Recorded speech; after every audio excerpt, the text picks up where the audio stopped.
The war had consumed the galaxy for 300 years longer than some species had possessed spaceflight.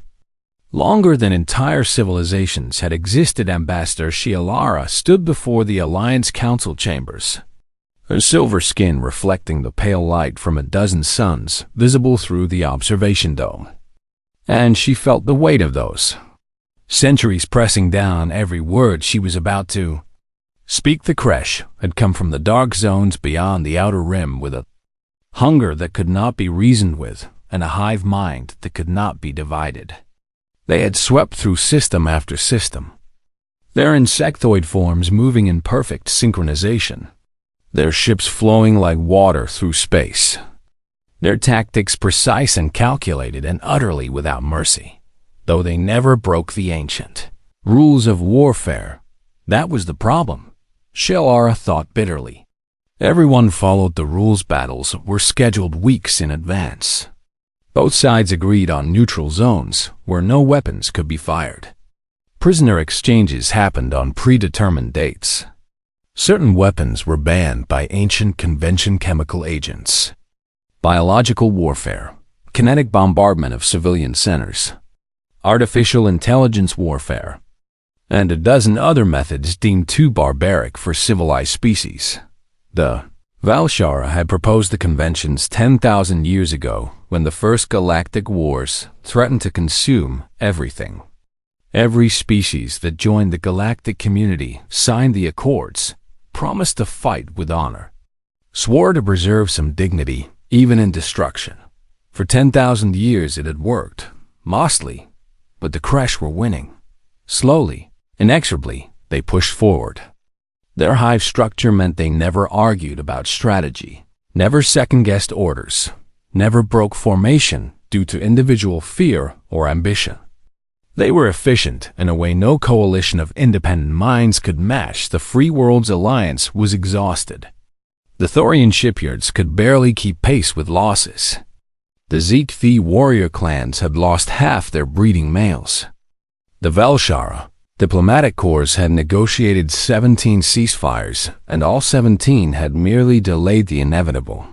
"We need new allies," Shialara said, her voice echoing in the vast chamber. The council members shifted in their seats. A Thorian general with crystal-based biology that refracted light into rainbow patterns. A Zeke-Thi clan mother whose forearms were decorated with battle scars. A Velshara elder whose silver skin had darkened with age. And representatives from a dozen other species. "There are no new allies," the Thorian general said, his voice rumbling like tectonic plates grinding together. "Every spacefaring species has already chosen a side or declared neutrality. Not every species." Shialara replied. The chamber fell silent. Everyone knew what she meant. "No," the Zeke-Thi clan mother said flatly. "The humans are quarantined for good reason." 50 years ago, a Velshara exploration vessel had made first contact with the species that called itself humanity. The encounter had been a disaster, not violent, but chaotic and confusing. Humans had no unified government, no single voice. Dozens of competing nations and factions all claiming to speak for their species, when the Velshara had tried to explain galactic law, tried to invite them to join the community of civilized worlds. The humans had listened politely and then withdrawn. They had sealed their system, refusing all contact, saying they needed time to get their house in order. The galaxy had been relieved.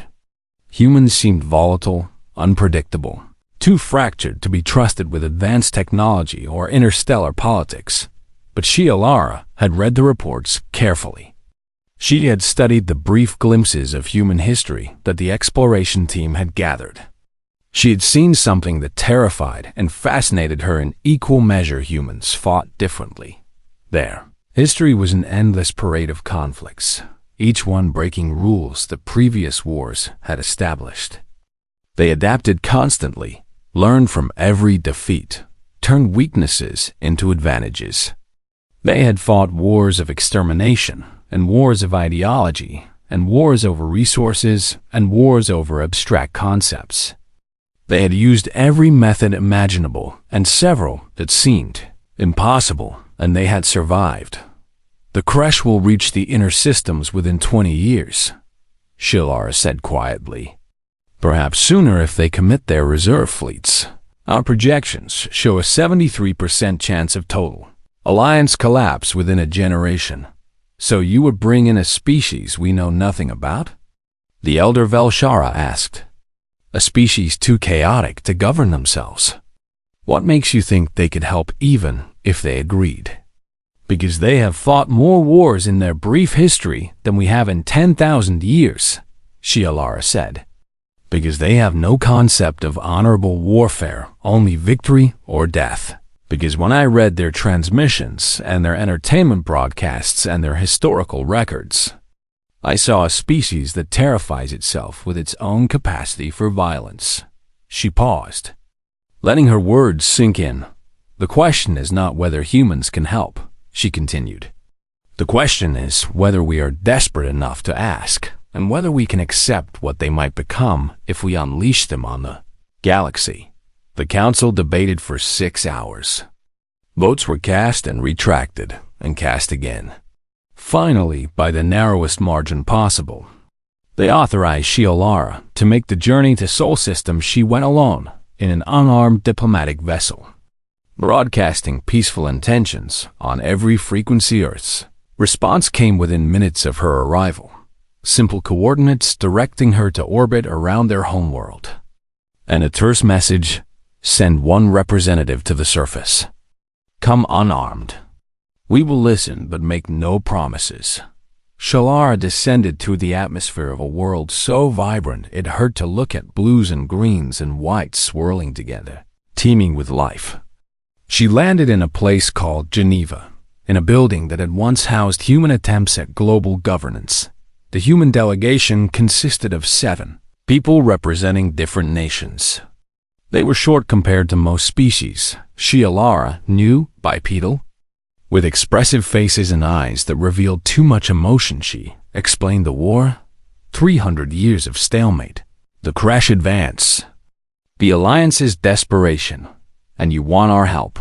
One of the humans said, a woman with dark skin and sharp eyes who introduced herself as Secretary Chen. Yes, Shilara said simply. Why should we care what happens to species we've never met? Another human asked. Because the crash will not stop, Shilara replied. If they defeat the alliance, they will turn their attention outward toward isolated systems. Like yours, you cannot hide forever. The humans exchanged glances. Something passed between them that Shilara could not read. Your people fight with rules, Secretary Chen said. Honor and conventions and scheduled battles. We read about it in your transmissions. Is that accurate? Yes, Shilara admitted. War without civilization is just mutual extinction. Maybe, Secretary Chen said. Or maybe civilization without victory is just slow extinction. Give us 48 hours to discuss this. Shilara returned to orbit and waited. She expected refusal or demands for territory or requests for technology. What she received instead was a simple message. Help is coming, stay clear of Sol System for the next 6 weeks. What arrives will not be a military fleet. It will be volunteers, contractors, people who choose to fight. Tell your commanders not to judge us by your standards. 6 weeks later, the human fleet emerged from FDL at the borderline sector, and nothing in Shilara's experience had prepared her for what she saw. The ships were mismatched, clearly built by different factions. Some were sleek and modern, others looked ancient and patched together. They broadcast no unified command structure, followed no formation protocols, and their weapons, by the ancestors. The Thorian general whispered when he saw the scanner reports. They brought fission bombs, kinetic accelerators, chemical propellants. This is museum technology. This is what we use. Came a voice over the communication channel, speaking accented but understandable Galactic Common. I'm Commander Sarah Chun, Human Volunteer Fleet, and we're here to win your war. The Thorian general's form flickered with colors that indicated confusion and concern. You understand we have scheduled engagements? Rules of warfare? Protocols that must be. Chun's laugh cut him off. General, we didn't come here to play by rules. We came here to save lives. Now where's the enemy? The Battle of Borderline Sector was scheduled for 3 weeks from the day the humans arrived. Both sides had agreed to the date months earlier, as was customary, and the crash had already begun, positioning their fleets according to standard doctrine. Commander Sarah Chun listened to the briefing from the Thorian general with increasing disbelief. Let me understand this, she said, leaning forward in her command chair. You told them when and where you would fight, and they agreed? And now both sides are just waiting? It is how warfare has been conducted for millennia, the general replied, his crystalline form pulsing with what Shialara had learned to recognize as patience. It allows both sides to evacuate civilians, prepare medical facilities, and engage in combat with minimal collateral damage. Chun turned to her executive officer, Marcus Webb, a scarred veteran with gray hair and calculating eyes. He shook his head slowly, and she could see he was thinking the same thing she was. General, with respect. That's the dumbest thing I've ever heard, Chun said. The command channel erupted with protests from Alliance officers.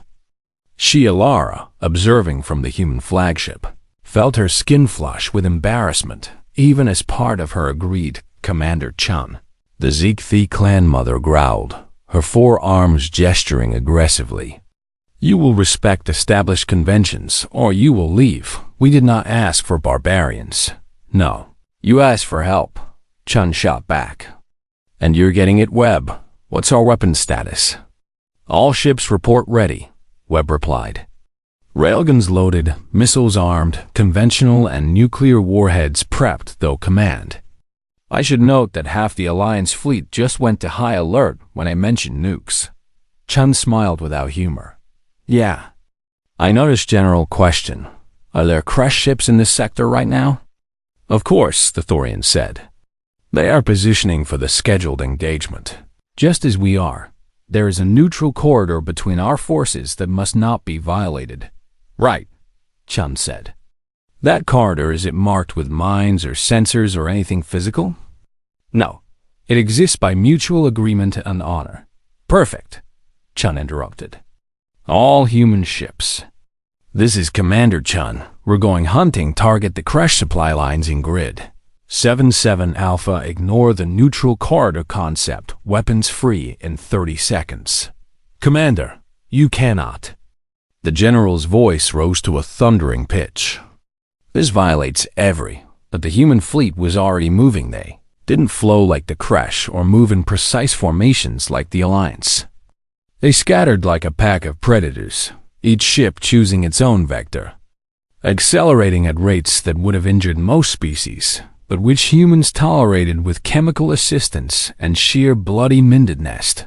Crash supply convoy in grid. 7-7 Alpha never saw them coming. The engagement wasn't scheduled, wasn't predicted, wasn't possible according to 300 years of preceding railgun rounds. Traveling at a fraction of light speed tore through. Crash vessels designed to withstand energy weapons, but not kinetic impacts. Nuclear missiles detonated in patterns that created overlapping kill zones.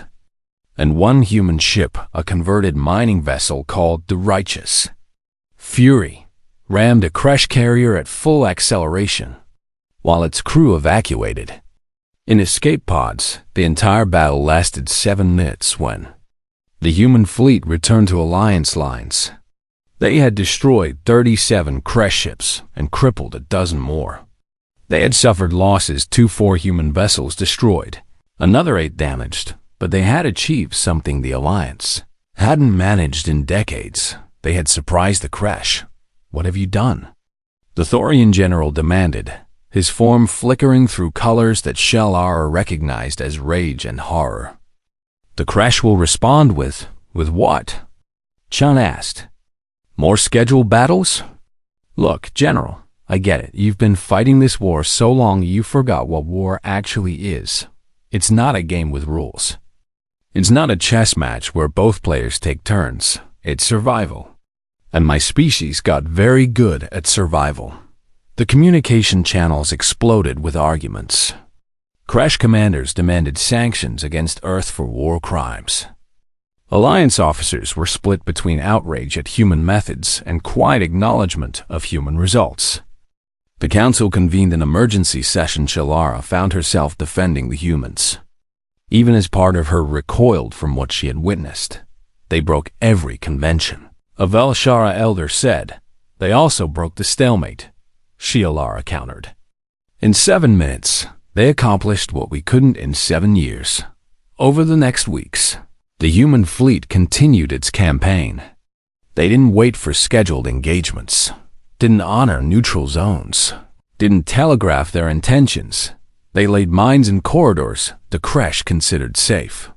They used sound and light and electromagnetic pulses to confuse Kresh communications. They broadcast music, actual human music. Chaotic and unpredictable on frequencies the Kresh used for hive coordination. Disrupting their perfect synchronization. Marcus Webb led a raid that destroyed a Kresh listening post by disguising his ships as destroyed hulks drifting on ballistic trajectories. The Kresh never considered that anyone would waste resources on such a slow, patient approach. Chen herself commanded an assault that used the corona of a star for cover. Attacking from a direction the Kresh assumed was impossible because no sane species would risk radiation exposure. They're not sane. A Kresh commander reportedly transmitted before his ship was destroyed. They're humans. The word spread through both fleets like a virus. Humans, they didn't follow the rules. They didn't value honor over victory. They adapted faster than any species had a right to adapt. Learning from every engagement and implementing new tactics within hours. A young Zekthi warrior named Krathax volunteered to serve on a human vessel. His clan mother had forbidden it, called it shameful, but he wanted to understand. What he found shocked him. Human crews argued constantly. Officers questioned orders. Different ships disagreed on tactics and implemented their own solutions. It was chaos. But it was effective chaos because it meant the Kresh could never predict what humans would do. You don't think as one. Krathax observed the Webb during a mission briefing. Hell no, Webb replied. That's our advantage. The Kresh hive mind is efficient, but it's predictable. Give them a problem they've seen before and they'll solve it instantly. Give them something new and they need time to process. Communicate, adapt as a collective, but us. We've got 200 individual minds on this ship alone, all thinking different thoughts, and when we meet a new idea, someone usually has one. Krathax began learning human tactics. He watched how they used initiative over obedience, creativity over protocol. Speed over perfection. The Kresh were adapting too, though. Their hive mind was slower to change, but when it changed completely. They began anticipating human unpredictability, setting traps for raiders, reinforcing supply lines. Chun stood on her bridge reviewing casualty reports. Human losses were mounting, and the novelty of their tactics was wearing off. They're learning, Webb said quietly. Yeah. Chun agreed. Which means we need to escalate. She opened a channel to Earth. Using quantum communication that couldn't be intercepted. This is Commander Chun request immediate deployment of Phase 2 Assets Authorization Code, Prometheus Protocol. The response came from Secretary Chun herself. Confirmed. Sarah Phase 2 launches in 72 hours and Commander. Make sure our allies are sitting down when it arrives. 3 days later, Shialara was summoned to the human flagship. Chen looked tired, but her eyes were bright with something that might have been excitement or might have been fear. Ambassador, I need you to tell your council something. What they've seen so far. The raids, the unconventional tactics, the rule-breaking. That was us being restrained. Restrained? Shialara's voice came out as a whisper. We were testing the waters, learning the battlefield. Chung continued. But Earth has reviewed our reports, and they've made a decision. We're not here to help. You win battles. We're here to end this war. And that means we need to show the Kresh something they've never seen before. Something that will make them understand they cannot win. What are you planning? Shialara asked. Chung pulled up a tactical display. It showed trajectories, vectors, timing calculations that made no sense until Shialara suddenly understood what she was looking at. By the ancestors. She breathed. You can't, it's called a show of force, Chum said. We broadcasted to the galaxy 3 days ago. Gave the Kresh time to evacuate. We're not monsters. Ambassador, but we need them to understand what we're capable of. The broadcast had been simple. Human ships would attack a Kresh staging area in the Epsilon sector. They gave the date and time 24 hours from now. They even gave the method, and then they dared the Kresh to stop them. Every fleet in the sector was watching when the human ships arrived. They came in fast, broadcasting on all channels, making no attempt at stealth. The Kresh had fortified the position. They had triple the usual defenses, had positioned their best vessels, had prepared every countermeasure their hive mind could devise. The humans ignored all of it. They flew straight through the defensive perimeter, taking losses but never slowing. They deployed weapons the Alliance had never seen, shaped nuclear charges that focused the blast. Kinetic kill vehicles that couldn't be stopped once launched. And something the humans called rods from God. Simple tungsten rods accelerated to relativistic speeds. Phase 3 began without fanfare or formal declaration. The human fleet simply stopped operating as a unified force and became something the galaxy had never witnessed: a swarm of independent predators. Each ship captain received broad strategic objectives, but no specific tactical orders. A destroyer captain named Rodriguez decided to raid Kresh mining operations using hit-and-run attacks. A frigate commander called Okonkwo specialized in jamming Kresh communications, turning their perfect coordination into chaos. A carrier group under Captain Zhao launched fighter wings that operated like wolf packs, adapting their strategies mid-battle based on what worked. The Kresh hive mind had evolved to predict patterns, to analyze enemy behavior and develop counters. But humans had no patterns, or rather, they had 200 different patterns, all operating simultaneously, all learning independently. Acts watched it unfold from the bridge of Webb's ship, the Indomitable, and slowly began to understand why his people were losing. You don't coordinate, he said to Webb during a tactical review. Sure we do, Webb replied. Just not the way you're thinking. Watch this. He pulled up a communication log showing dozens of human ships sharing information in real time. Rodriguez found a weak point in Kresh sensor grids, one message said. Within hours, 15 other captains had adapted their tactics to exploit the same weakness. But each in their own ways. Some used it for ambushes, others for intelligence gathering, still others as bait for traps. We steal good ideas constantly, Webb explained, but we implement them differently. The Kresh see 15 ships using the same intelligence and assume it's coordinated. But really, it's 15 different captains all thinking, hey, that's clever. I can use that. So when they develop a counter for Rodriguez's tactics, it doesn't work against Okonkwo's variation or Zhao's adaptation. It's inefficient, Krathak said. It's redundant, Webb corrected. Inefficiency implies waste. This is insurance. If one approach fails, 14 others are still working. The Kresh began to fracture under the pressure. For the first time in their recorded history, different hive clusters started developing divergent responses to threats. Some doubled down on their traditional coordination.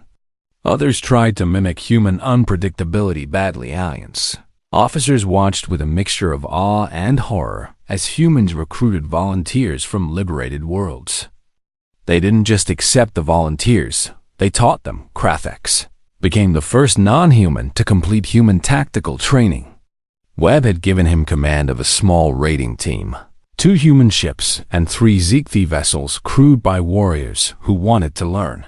Your people value honor above victory, Webb had told him. That's not wrong, but it's incomplete. Real honor is protecting those who depend on you. And sometimes that means doing things that don't feel honorable. Krathak's first independent mission was a disaster by Zikthi standards.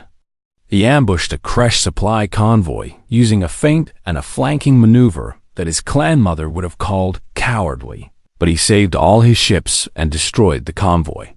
And when he returned to base, his human crew members clapped him on the back and called him a natural. He hated how good it felt to hear Lara documented everything. She had become an embedded journalist of sorts, recording the transformation of galactic warfare for posterity or as a warning. She wasn't sure which. She interviewed Chen regularly, trying to understand the human perspective. Do you ever question your methods? Lara asked during one such interview. Chen was quiet for a long moment. Every day Marcus and I talk about it constantly. We're teachers back home. Did you know that? I taught military history. He taught ethics. And now we're out here making history that future students will judge. And why do it this way? Because the alternative is losing, Chen said simply. The Kresh aren't going to suddenly develop compassion. They're a hive species that sees other life as resources or threats.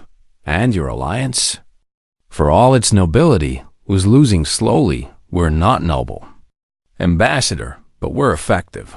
And sometimes effectiveness is what survival requires. The Thorian strategists had begun studying human tactics obsessively.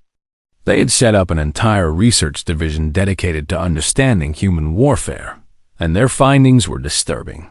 They don't just adapt faster, the head researcher explained to Lara. They seem to instinctively understand something we had to learn through bitter experience. That war is not a separate sphere of existence with its own rules, but an extension of survival instincts when they fight. They're not performing a ritual or following doctrine. They're problem-solving in real time. Is that not what all species do? No, the researcher said flatly.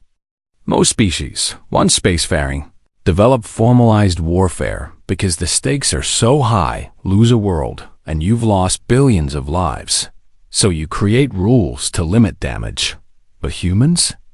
They evolved on a death world where survival meant constant adaptation. Their entire approach to conflict reflects that they don't ask, what are the rules? They ask, what works? The Kresh escalated in response.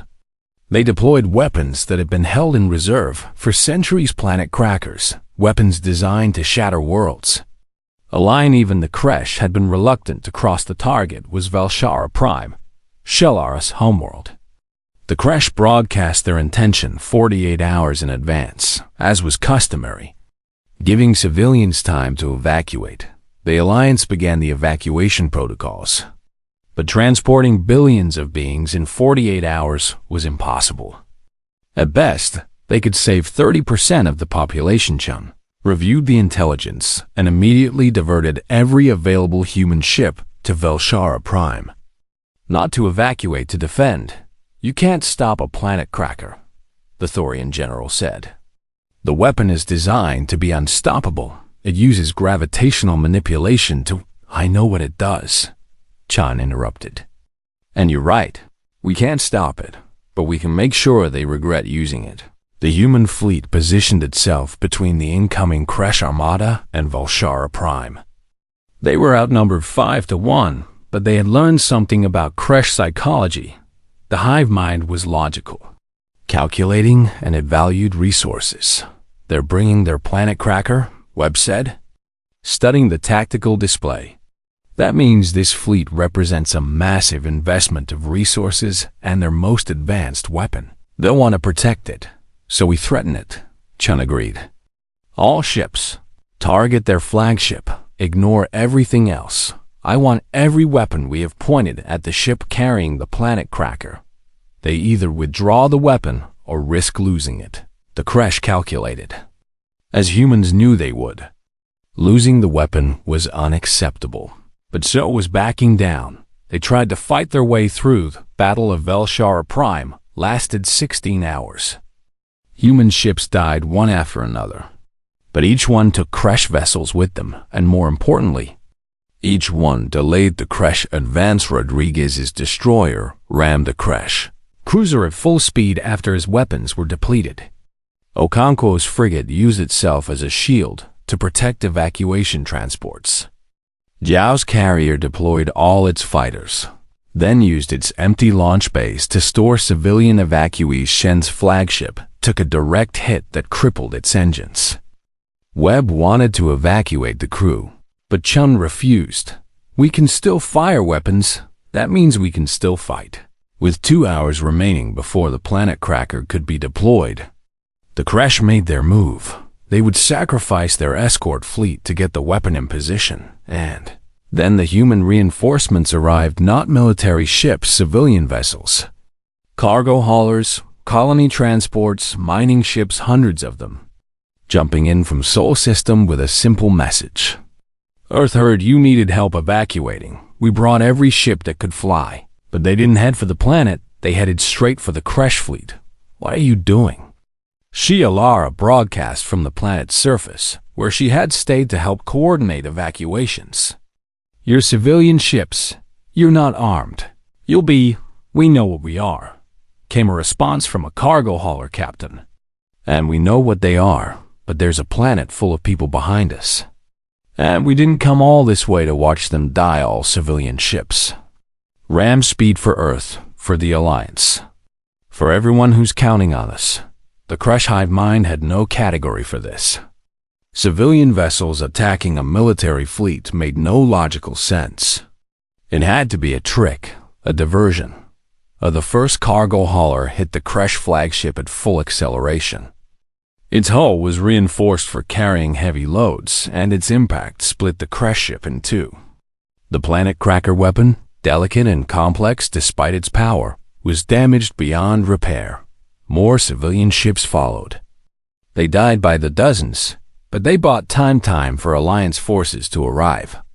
Time for the remaining human military ships to regroup. Time for Velshara Prime's orbital defenses to come online. The crash retreated, their planet cracker destroyed, their fleet decimated. Their hive mind stunned by the realization that humans would sacrifice anything to protect their allies and the aftermath. Shialara stood in what remained of Chun's bridge. The commander was injured but alive, and she was coordinating rescue operations for survivors from both sides. "You saved my world," Shialara said quietly. "We saved our friends," Chun corrected. "That's what humans do. We're a tribal species. Ambassador, once we decide you're part of our tribe, we'll burn down the universe to keep you safe, even at such cost."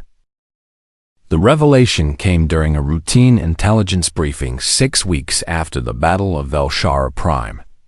A Thorian analyst had been reviewing the timeline of human operations and noticed something impossible, Commander Chun. The analyst said, his crystalline form flickering with confusion. "These trajectories don't make sense." Chun and Webb joined him at the tactical display. Shialara, never far from the human commanders these days, followed. "What am I looking at?" Chun asked. "These are slower than light missiles launched from Sol System," the analyst explained. "We've detected 17 of them on various trajectories throughout the galaxy, but according to our calculations, they were launched before you ever received our request for help. Some were launched months before Ambassador Shialara even arrived at Earth." The room fell silent. "Clarify," the Thorian general demanded. "Are you saying humans prepared for war against the crash before they knew the crash existed?" Webb and Chun exchanged glances. Something passed between them, and Shialara saw Chun's shoulders sag slightly, as if releasing a weight she had carried for months. "Not against the crash specifically," Chun said quietly. "Against whoever we needed to fight Earth. Spent 50 years in isolation, General. And we didn't waste that time. We studied every transmission we could intercept, learned about galactic politics, Mapped the major powers, and we prepared for the worst-case scenario. Which what? Shialara asked, though part of her already knew the answer, that we would need to fight a war we couldn't afford to lose, Webb said. So we built weapons, not the ships you've seen. Those are relatively conventional, but contingencies, last resort options. Things we hoped we'd never need to use. These missiles, the analyst said, pointing at the display. What are they? Chen was quiet for a long moment. They're called RKV's relativistic kill vehicles. Simple concept. Really, just large masses accelerated to a significant fraction of light speed when they hit something. The kinetic energy releases, she paused, searching for words. Catastrophic. Where are they targeted?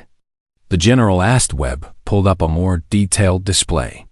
17 red trajectory lines stretched across the galactic map, each terminating at a different location, and Shialara felt her blood chill as she recognized the target's breeding worlds, resource centers, shipyards, and hive nexuses, the 17 most critical targets in the Dominion. You plan to destroy their entire civilization, the general said, his voice barely above a whisper. We plan to end the war, Chun corrected. These were launched as insurance. If the Kresh couldn't be defeated conventionally, if they pushed toward Earth or toward our allies, then we needed options. When do they arrive? Shialara asked. Variable, Webb said. The first will reach its target in 4 months, the last in 3 years. They're on ballistic trajectories now. Can't be recalled, can't be stopped by conventional means. And you didn't think to mention this? The general's form flared with colors indicating rage. We're mentioning it now, Chun said. Because intelligence suggests the Kresh are planning a major offensive. They're consolidating their fleets, pulling resources from frontier sectors. They're going to make one massive push to break the alliance, probably within the next 2 months. So you're threatening them with total annihilation? We're giving them a choice, Webb said. Surrender and live, or push forward and face extinction. The RKVs don't care about honor or conventions or scheduled battles. They just end things. The Alliance Council convened an emergency session. The debate raged for days. Had the humans overstepped? Were they monsters in disguise? Could the galaxy trust a species that planned genocide as a contingency? Shialara found herself defending humans again. Though her own feelings were conflicted, they did what they believed necessary to survive. Is that not what any species would do when faced with extinction? But they weren't facing extinction when they launched those weapons, a Velshara elder argued. They launched them before they even joined the war. They launched them when they decided they might need to join the war, Shialara countered. The Kresh were always going to turn toward. So eventually, the humans just decided to prepare for that inevitability. We called them paranoid. But perhaps they were simply realistic, while the Alliance debated. The Kresh made their move. The assault came without warning or scheduled engagement. 300 years of convention abandoned in a desperate gamble. The Kresh threw every available ship at the Alliance core worlds. A massive simultaneous strike designed to decapitate the Alliance leadership. Chen had expected this. They know about the RKVs now, our intelligence leaks. There's leaks. Everyone's leaks, so they're making a desperate play to end the war before the first RKV arrives. Force a surrender. Then maybe they can negotiate. Can we stop them? The general asked. Not conventionally, Webb admitted. They're hitting 16 worlds simultaneously. We can maybe defend 6, maybe. Then what do we do?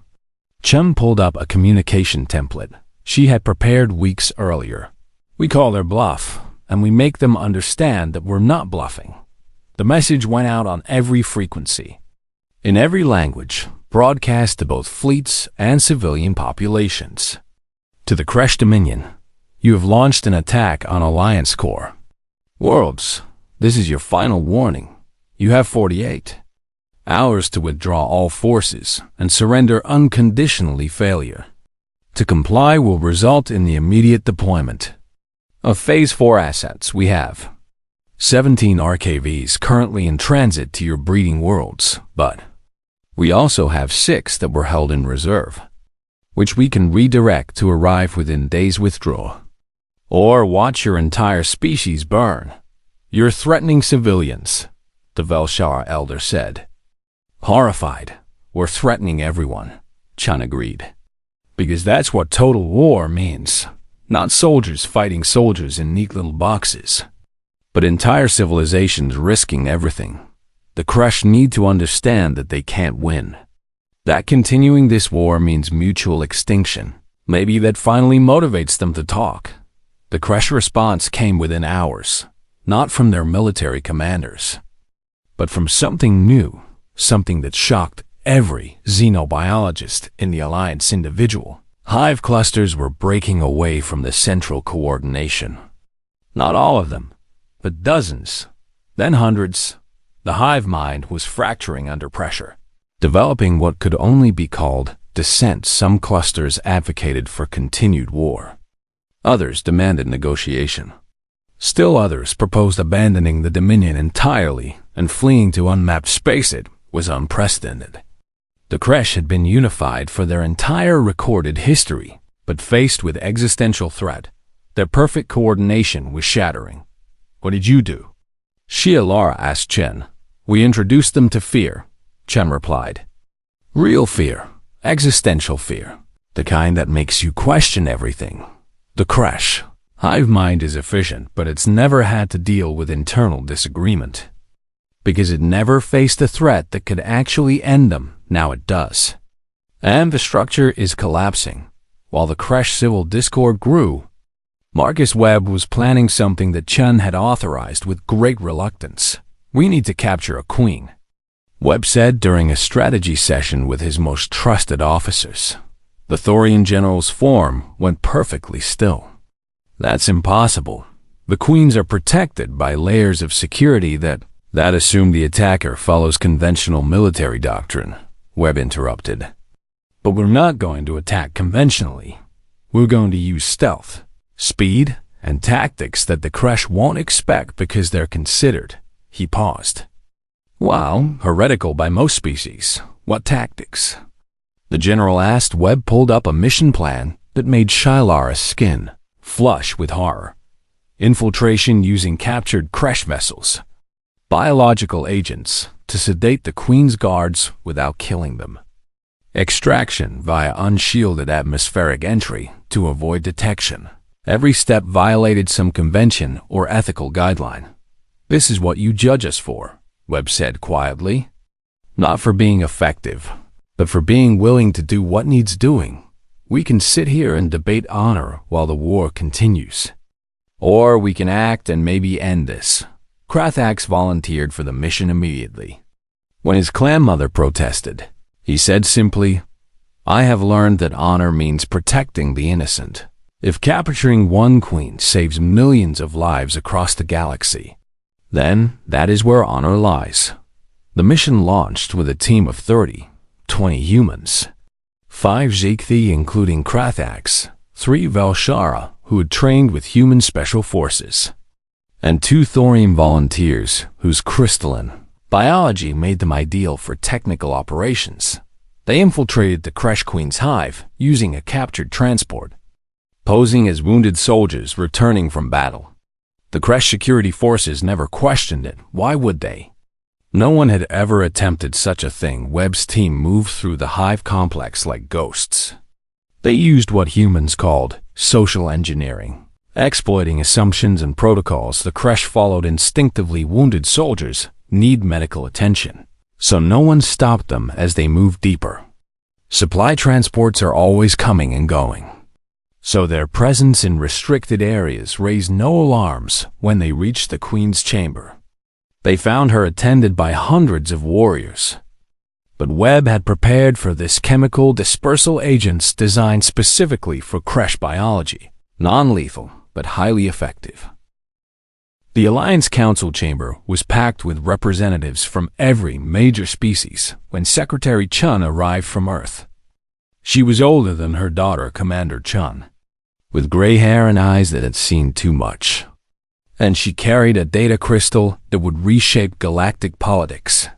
"Thank you for agreeing to this meeting," Secretary Chun said, her voice carrying the weight of authority that came from leading a species through isolation and into galactic warfare. "I know many of you have questions about Earth's intentions, about the RKVs, about our methods. I'm here to provide answers, and I'm afraid you won't like them." She activated the data crystal. Holographic displays filled the chamber, showing trajectories, targeting data, and information that made Shylara's heart sink. "Package 2, Secretary Chan said simply. "You've all heard rumors, let me confirm them. Yes, we launched additional RKVs. No, they're not all targeted at the crash." The chamber erupted in chaos. Species representatives shouted accusations and demands. But Secretary Chun waited patiently for silence. The 17 RKVs targeting the crash were a deterrent against a specific enemy, she continued. "Package 2 is a deterrent against war itself. We have deployed 43 additional RKVs on variable trajectories. They can be retargeted mid-flight using quantum communications. And they are currently aimed at strategic targets across the galaxy, including Alliance worlds. You dare threaten us?" The Thorian general thundered. "I dare to be honest," Secretary Chen replied. "Earth spent 50 years watching your war, watching billions die in scheduled battles, watching the galaxy tear itself apart over honor and convention. We decided that if we were going to join galactic civilization, we would do so on our terms, which are what?" Shialara asked, her voice barely steady. "Simple. No more galaxy-spanning wars," Secretary Chen said. "No more centuries of conflict. Humanity has proven we can fight effectively. And now we're using that capability as leverage for permanent peace." She pulled up targeting data. "These RKVs will remain in position, ready to launch, as insurance against any faction crash, alliance, or future threats that attempts to restart large-scale interstellar warfare. Think of it as," she paused, "mutually assured destruction. But on a galactic scale, you're holding the galaxy hostage," a Valshara elder said. "We're preventing another 300 years of war," Secretary Chung corrected. "Look at the data. How many died in your civilized conflict? How many worlds were damaged? How much potential was wasted on scheduled battles in neutral zones and conventions that accomplish nothing except prolonging the suffering? So you appoint yourselves as galactic police?" The general asked. "No," Secretary Chun said firmly. "We appoint ourselves as the ultimate consequence if species want to have small conflicts, border disputes, minor skirmishes. That's between them. But if anyone tries to launch another war on the scale of what we just witnessed, they'll face the same choice we gave the crash: stand down or face extinction." Marcus Webb stood and addressed the council. "I know how this sounds, believe me. We debated this for months on Earth, but here's the reality. Humanity doesn't want to rule the galaxy. We don't want to enforce some human code of ethics. We just want to prevent mass death. And we're willing to be the villains in your history books if it means future generations don't experience what the last 300 years brought." Krathax rose from his seat, his forearms spread in a gesture that combined respect and challenge. "Commander Webb taught me that real honor is protecting those who cannot protect themselves. Is this not what humanity is attempting? Protecting the galaxy from itself? By threatening everyone equally?" The Velshara elder asked. "By making war too costly to contemplate," Krathax replied. "My people value martial honor, but I have learned that there is no honor in endless cycles of violence. If humanity's methods seem harsh, perhaps it is because gentle methods failed." The debate continued for hours. Species divided into factions. Some wanted humanity expelled from the galaxy. Others saw the logic in deterrence. Still others proposed alternative security arrangements or found Commander Sarah. Chun in an observation lounge overlooking the planet. The younger Chun looked exhausted, still recovering from injuries sustained at Velshara Prime. Your mother made quite an impression, Shialara said. Yeah, she tends to do that, Sarah replied. You're wondering if this was the plan all along, was it? Sarah was quiet for a moment. Not exactly. The RKVs targeting the crash were always contingency plans. A package too? That developed during the war. As we saw how the galaxy operates, we realized that winning this war wouldn't solve the fundamental problem. Civilized species fighting civilized wars that accomplish nothing except prolonging suffering. So you decided to enforce peace at gunpoint. At missile point, Sarah corrected with a tired smile. And yes, I understand how hypocritical it sounds, humans, who have fought more wars than any species in the galaxy, presuming to tell everyone else how to live peacefully. But maybe it takes someone familiar with violence to recognize when violence needs to stop. Over the following weeks, the galaxy reluctantly accepted what became known as the human deterrence. 43 RKVs in strategic positions, capable of ending any major power within days of hostilities. Beginning, the Kresh Dominion fragmented into dozens of independent hive clusters. Some returned to their original territories and developed isolated peaceful societies. Others joined the alliance as full members, pledging to adopt individual decision-making structures. The Free Worlds Alliance were structured, no longer needing massive military coordination against an existential threat. Member species began focusing on exploration, trade, and cultural exchange. Human advisors spread throughout the galaxy, not to command, but to teach. Krathex established the first multi-species tactical academy, where humans trained alongside Zeekthi, Velshara, Thorian, and even reformed Kresh in methods of conflict resolution and, when necessary, effective warfare. Strange, isn't it? Marcus Webb said to Shialara during the Academy's opening ceremony. We came here to fight a war. And now we're teaching people how to fight better, but also how to avoid fighting. Your species is full of contradictions, Shialara observed. That's humanity in a nutshell, Webb agreed. We're capable of incredible violence and incredible compassion. Often simultaneously, the key is channeling both toward useful ends. Sarah Chun remained in command of Earth's military presence in the galaxy. But that presence was deliberately minimal. A dozen ships in strategic locations. More symbol than actual force during a ceremony honoring those who died at Velshara Prime. Chun gave a speech that became famous across the galaxy. We didn't come here for glory or conquest or to prove we were better than you. We came because you asked for help, and because helping is what humans do, yes. Our methods were harsh, and yes, we broke every rule you held sacred. But we also ended a war that had killed billions and would have killed billions more. She paused, looking out at an audience that included species from across the known galaxy. You've called us barbaric, uncivilized, brutal, all true, but you've also called us friends. Allies, saviors, also true. We're complicated. We're contradictory. And we're absolutely terrifying when we need to be. And that's the point. The galaxy now knows that if it returns to total war, humanity will respond with total consequences. We pray you're smart enough to never test that. The ceremony ended in silence.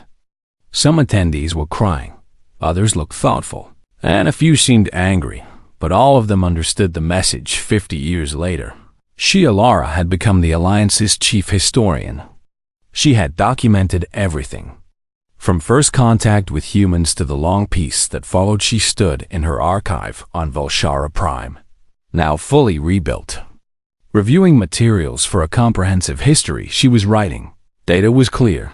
In the 50 years since humanity entered galactic politics, there had been minor conflicts, border disputes, trade disagreements, occasionally violence, but nothing approaching the scale of the Kresh War. The RKVs remained in position, silent guardians or sleeping threats, depending on one's perspective. Earth had never activated them beyond initial deployment, but their presence changed everything. Grandmother Shialara, a young Velshara historian, approached. There's a situation developing at the Galactic Edge. Unknown vessels, possibly hostile. The council is debating whether to respond. Shialara felt her heart sink. She accessed the intelligence reports and saw that the situation was serious. A new species, technologically advanced, making aggressive moves toward Alliance space. Are they calling for military action? She asked. Some are, the young historian said. But others are suggesting, he paused, uncomfortable with the idea, that we contact Earth. Shialara made her way to the council chamber. The debate had been going on for hours, with no consensus. We can handle this ourselves, the Thorian representative argued. We have our own military forces, our own capabilities. We don't need human intervention. But do we need human deterrence? Ezek the counselor countered. If these newcomers see our military response and decide to escalate, wouldn't it be prudent to remind them that the galaxy has ultimate consequences? You want to threaten them with annihilation before we even attempt diplomacy? The Velshara elder protested.